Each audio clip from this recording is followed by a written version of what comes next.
இந்த தாவாவை நாம் அறவே விட்டு விட்டோம் என்று சொன்னால் நாம மறுமையில் நம்முடைய நலனை காத்துக்கொள்ள ஒருபோதும் முடியாது. இந்த உலகத்திலும் காத்துக்கொள்ள முடியாது. இந்த உலகத்தில் நம்முடைய நலனை காத்துக்கொள்ள முடியாது, மறுமையில் நம்முடைய நலனை நாம் காத்துக்கொள்ள முடியாது. இதற்கு பல்வேறு சான்றுகள் குர்ஆனிலும் சுன்னாவிலும் இருக்கிறது. உதாரணத்திற்கு நான் சில சான்றுகளை நம்முடைய பார்வைக்கு எடுத்து வைக்கின்றேன். திருமறை குர்ஆன்ல 7வது அத்தியாயத்தில் 163வது வசனத்திலிருந்து 166வது வசனம் வரை அல்லாஹ் ரப்பல் ஆலமீன் ஒரு வரலாற்றை சொல்லி காட்டுகிறான்.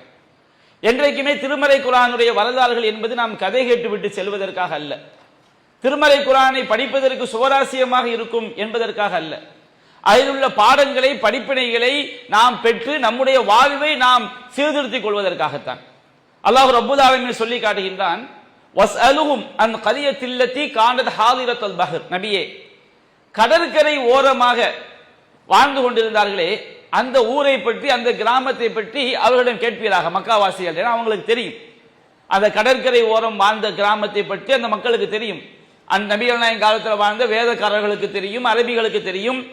அல்லாஹ் ரப்பல் ஆலமீன் அந்த மக்களுக்கு சனிக்கிழமையை இறைவனை வணங்கி வழிபடக்கூடிய நாளாக, சனிக்கிழமை முழுவதும் இறைவனை வணங்கி வழிபடக்கூடிய நாளாக, எந்த தொழிலுக்கும் செல்லக்கூடாது என்று தடை செய்யப்பட்ட நாளாக அல்லாஹ் ஆக்கியிருந்தான். அப்பொழுது அல்லாஹ் சொல்லி காட்டுகின்றான், இறைவனுடைய தடையை அவர்கள் மீறினார்கள். இது யஅதூன ஃபிஸ் சப்த், அவர்கள் சனிக்கிழமையில வரம்பு மீறினார்கள். அல்லாஹ் எப்படி அந்த சனிக்கிழமை வாசிகளை சோதித்தான்? இது தீயும் ஹீத்தானுகும் யௌம சபுத்தியும் ஷுர்ஆன். அவங்க கடல்ல மீன்பிடி தொழில் செய்யக்கூடியவர்களாக இருந்தார்கள். ஆனால் சனிக்கிழமை அவங்க மீன்பிடி தொழிலுக்கு போகக்கூடாது. ஆனால் சனிக்கிழமையில் தான் அவங்களுக்குரிய அந்த மீன் தலையை நீட்டிக்கொண்டு மேலே வருது. பொதுவாக நம்ம ஒரு குளத்திலேயோ கரையிலேயோ மீன்கள் அப்படியே துள்ளி விளையாடுறதை பார்க்கும்போது ஆட்டோமேட்டிக்காக என்ன வரும்? ஒரு சீலையை போட்டு அள்ளினால் கூட நம்ம 1 கிலோ 2 கிலோ என்ன செஞ்சிடும்? தேறிவிடும். அது மாதிரி அல்லாஹ் அவர்களை சோதிக்கிறான். எப்படி அல்லாஹ் சோதிக்கின்றான்? சனிக்கிழமை அந்த மீன்கள் மிக வேகமாக தலையை நீட்டிக்கொண்டு அப்படியே தண்ணிக்குள்ள என்ன செய்து குதித்து ஆடுகின்றது. சனிக்கிழமை அல்லாஹ் நாட்களிலே அவை வருவதே கிடையாது. சனிக்கிழமை அல்லாஹ் நாட்களில் மீன்பிடி தொழிலுக்கு போனா வலையில மீன் மாற்றுறதே கிடையாது. எண்ணத்தை தேடினாலும் துளாவினாலும் மீன் அகப்படுவதில்லை. ஆனால் தடை செய்யப்பட்ட நாள் என்ன செய்து மீன் அப்படியே துள்ளி குதிக்குது. அப்ப அல்லாஹ் கூறினா, கதாலிக்க நபுலூஹும் பிமா கானூ யஃப்சுகுன், அவர்கள் பாவம் செய்த காரணத்தினால் தான் இப்படி சோதித்தோம். இந்த சோதனைக்கு காரணமே அவங்க ஒரு பாவத்துல மூழ்கி கிடந்தார்கள். அப்படி இருக்கும் பொழுது இது காரணம் உம்மத்தும் மின்ஹும், அவங்கள ஒரு கூட்டம் சொன்னார்கள், இந்த சனிக்கிழமை வாசிகள் வரம்பு மீறி செல்லும் பொழுது அவங்களுக்கு போய் ஒரு கூட்டம் தாவா பண்ணி ஈடுபடுறாங்க.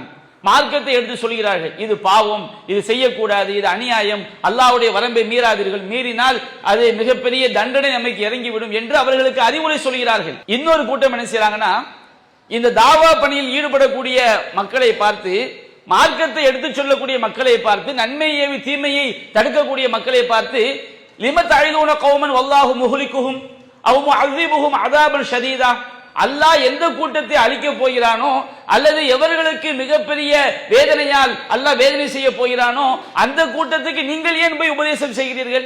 அவன் நாசமா போன நாசமா போகட்டும், நீங்க எதுக்கு போய் மார்க்கத்தை சொல்றீங்க? நீங்கள் எதற்காக சென்று எச்சரிக்கை செய்கிறீர்கள்?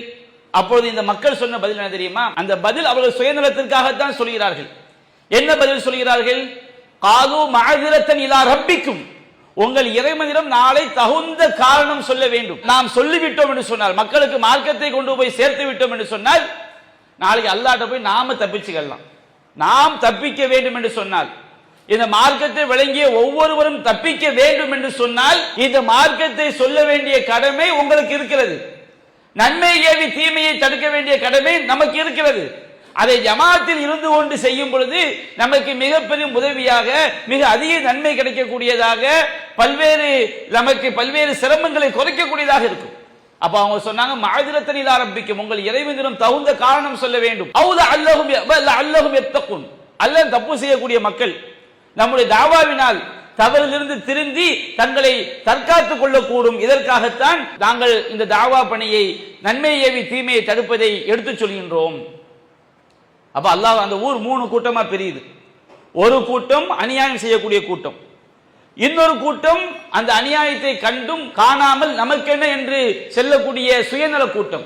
இந்த உலகத்தில் சுயநலவாதிகள், எவன் அநியாயம் பண்ண நமக்கு என்ன, ஊர் நம்ம தலையிலையா ஓடுது அப்படின்னு சொல்லி அநியாயத்தை கண்டுகொள்ளாமல் இருந்த ஒரு கூட்டம். மூன்றாவது கூட்டம் நன்மை ஏவி தீமையை தடுத்த கூட்டம். அல்லாஹ் சொல்லி காட்டுகின்றான், ஃபலம்மா நசூமா ஸுக்கிரு பிஹி, அவர்களுக்குரிய உபதேசத்தை மறந்த போது அஞ்சை நல்லதீன யன்ஹவுன அனிஸ்ஸு, தீமையை விட்டும் தடுத்த கூட்டத்தை மட்டும்தான் நாம் காப்பாற்றினோம். வஅஹதுனல்லதீன ஸலமு பிஅதாபின் பைஸ் பிமா கானு யஃப்ஸுகூன், அந்த அநியாயக்கார கூட்டத்தை அவர்கள் அநியாயம் செய்த காரணத்தினால் இழிவுமிக்க வேதனையை கொண்டு, கொடும் வேதனையை கொண்டு அவர்களை நாம் பிடித்தோம். இழிவடைந்த குரங்குகளாக அல்லாஹ் செய்து விட்டான், மாற்றி விட்டான்.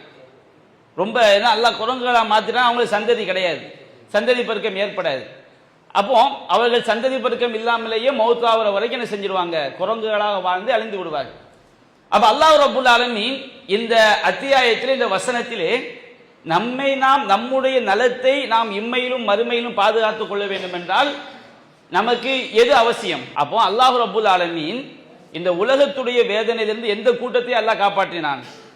அல்லாஹ்வுடைய பாதையில் அழைக்கக்கூடிய மக்களை தான் காப்பாற்றினான். அப்ப இந்த உலகத்தை நாம நினைக்கிறோம், காசு இருந்தா தப்பிச்சிடலாம், பணம் இருந்தா வாழ்ந்து விடலாம், ஆரோக்கியம் இருந்தா வாழ்ந்து விடலாம் அப்படின்னு நினைக்கிறோம். ஆனா உண்மையிலேயே இந்த உலகத்தில் நாம் நிம்மதியாக வாழ வேண்டும் என்றால் எதை நாம் எடுத்து சொல்லியாக வேண்டும்? மார்க்கத்தை நாம் எடுத்து சொல்லியாக வேண்டும். இது